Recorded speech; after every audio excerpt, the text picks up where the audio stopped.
growth has to be balanced against broader issues. We've been talking about this for 20 years, and there have been pioneers who have been doing it even before that.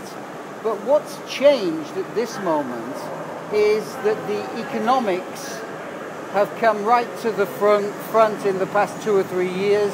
Governments have been meeting about reforming the economic system, first of all to stabilize it from things like the banking system, to bring in new concepts such as President Sarkozy is exploring with Stiglitz and that commission which they put in place last year, which is to look at gross national happiness in addition to gross national product. These are real things which are happening. And in the middle of this, they're worried about the development agenda, which jumps to the front when people talk about poverty and subsides when these issues of economics come into play. They're worried about the climate agenda, which is always there with us now because climate changes the game on everything.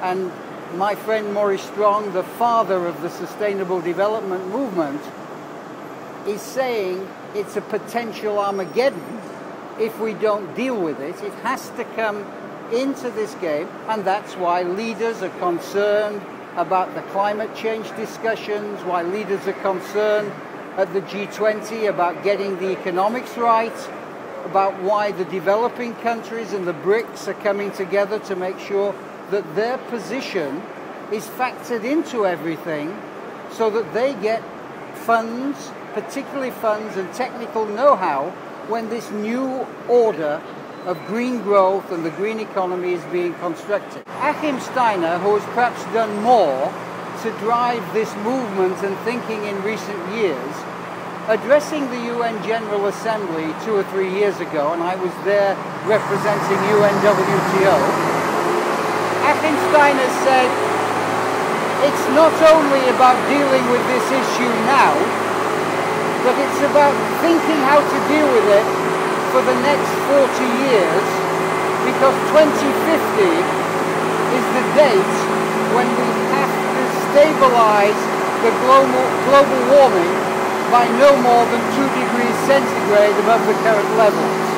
And when you think of that in a 40-year swatch, and you think about it as a mosaic, as he described it, where every small community is starting from a different position, politically, economically, development-wise, but has to get to the same point in 40 years, you begin to realize the size of this problem. And when you realize you have to change every element of consumption and production and investment, then it's not just a question of somebody saying, and if we stop flying, it'll make a difference. If we all go to ecotourism, it'll make a difference. That is very, very oversimplifying the case. What we have to do as a sector is we have to change and position ourselves right in the forefront of the rest of the society.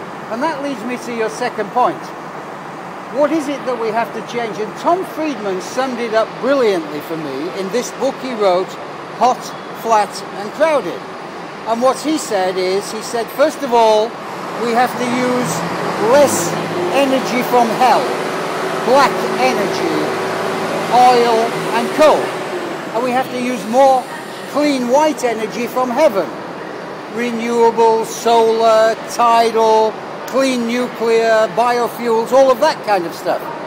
And then he said, but if we're to do this in a stable way, we have to have social inclusion. We have to make sure that the poor people, the poor countries, are brought into the game and not left aside. Otherwise the gap gets worse, and one day we have wars as a consequence. The other thing he said is that we need to bring together energy technology and information technology. Because when you're changing the way we do everything, there are zillions of transactions every minute that have to be managed. And we have 40 years to do it, so we have to bring new technology into play.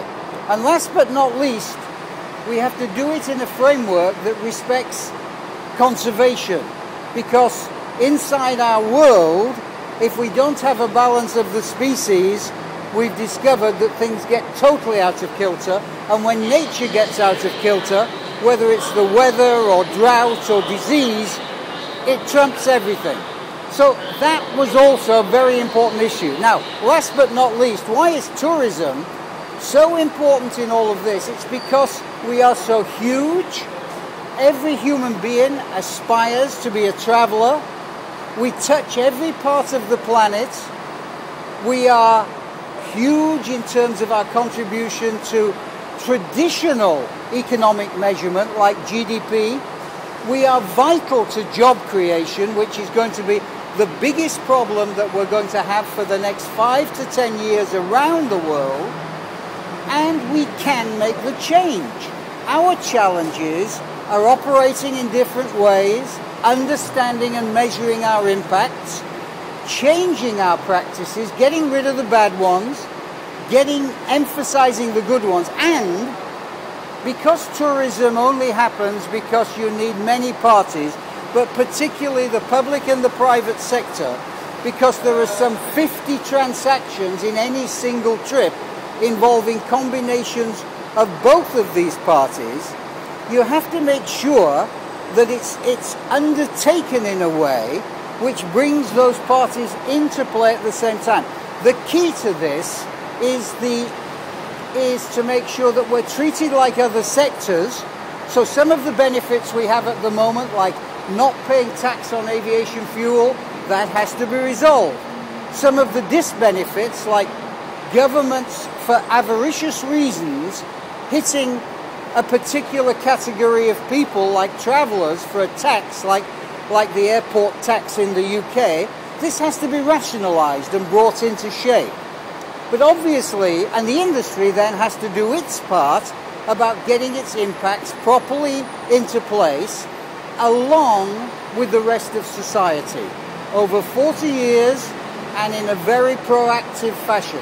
Now, that's what our report tries to point out, and it tries to suggest that the different actors in the game, the governments, the industry, the airlines, the rest of the tourism value chain, have a real potential to do this at the moment, because the external challenge is bigger than our internal differences, and that if we do begin to put our act together, we can make a real world difference.